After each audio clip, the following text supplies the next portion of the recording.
मित्रांनो, दीक्षाभूमी हे जागतिक दर्जाचे स्मारक आहे, परंतु शासनाने आणि दीक्षाभूमी स्मारक समितीने मागील 68 वर्षांमध्ये विकास झाला पाहिजे असा कुठलाही विचार केला नाही।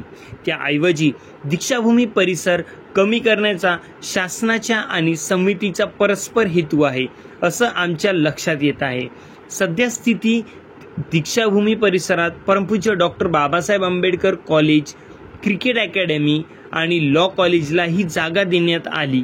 आमचा कुठलाही विद्यापीठाला विरोध नाही, पण एकीकडे केंद्र सरकार आणि राज्य सरकार काही धार्मिक स्थळांसाठी हजारो एकर जागा हस्तांतरित करून त्यांच्या विकासासाठी देतात, परंतु हा न्याय दीक्षाभूमीबद्दल दिसून येत नाही। यामुळे राज्य सरकार आणि केंद्र सरकारची दुटप्पी भूमिका दिसून येत आहे। दीक्षाभूमीचा विकास झाला पाहिजे आणि दीक्षाभूमी लगत असलेली शासनाची पूर्व आणि उत्तर दिशेकडील जागा शासनाने दीक्षाभूमीला हस्तांतरित करून दीक्षाभूमीचा सर्वांगीण विकास करायला पाहिजे। दीक्षाभूमी हे जागतिक दर्जाचे स्मारक आहे, त्यामुळे त्याला विकास आणि कार्यासाठी विशेष पॅकेज जाहीर करावे।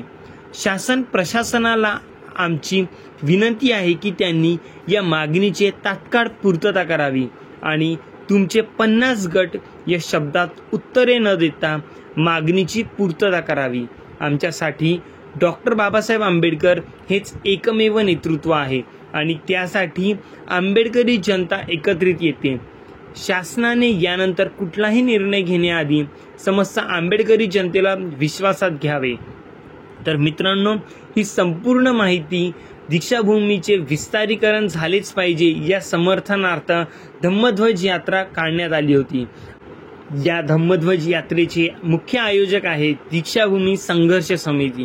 तर मित्रांनो, आपल्या सर्वांना हा व्हिडिओ कसा वाटला हे आम्हाला कमेंट सेक्शनमध्ये नक्की सांगा आणि आपण हा व्हिडिओ कुठल्या शहरातून कुठल्या गावातून बघत आहे हे सुद्धा आम्हाला कमेंट सेक्शनमध्ये नक्की सांगा। त्यासोबतच आपल्याला येणाऱ्या 68व्या धम्मचक्र प्रवर्तन दिवसच्या खूप खूप शुभेच्छा। भेटूया पुढच्या व्हिडिओमध्ये अशाच कोणत्या तरी नवीन इन्फॉर्मेशन सोबत। तेव्हापर्यंत आपल्या सर्वांना नमो बुद्धाय, क्रांतिकारी जय भीम। मित्रांनो, मी आहे अश्विन गणवीर, आपल्या सर्वांपर्यंत ही माहिती पोहोचवण्यावर। आणि मित्रांनो, यामध्ये आम्ही फक्त माहिती पोहोचवण्याचं काम करतो आहे, आमचा दीक्षाभूमी संघर्ष समितीसोबत काहीही संबंध नाही। त्यासोबत आम्ही स्मारक समितीचे सुद्धा संबंध नाही। आमचा फक्त हेतू व्हिडिओची माहिती देण्यापुरतच आहे। व्हिडिओ आवडला तर व्हिडिओला लाईक करा, चॅनलला सबस्क्राईब करा आणि हा व्हिडिओ आपल्या मित्रांसोबत शेअर पण करा। तेव्हापर्यंत बाय।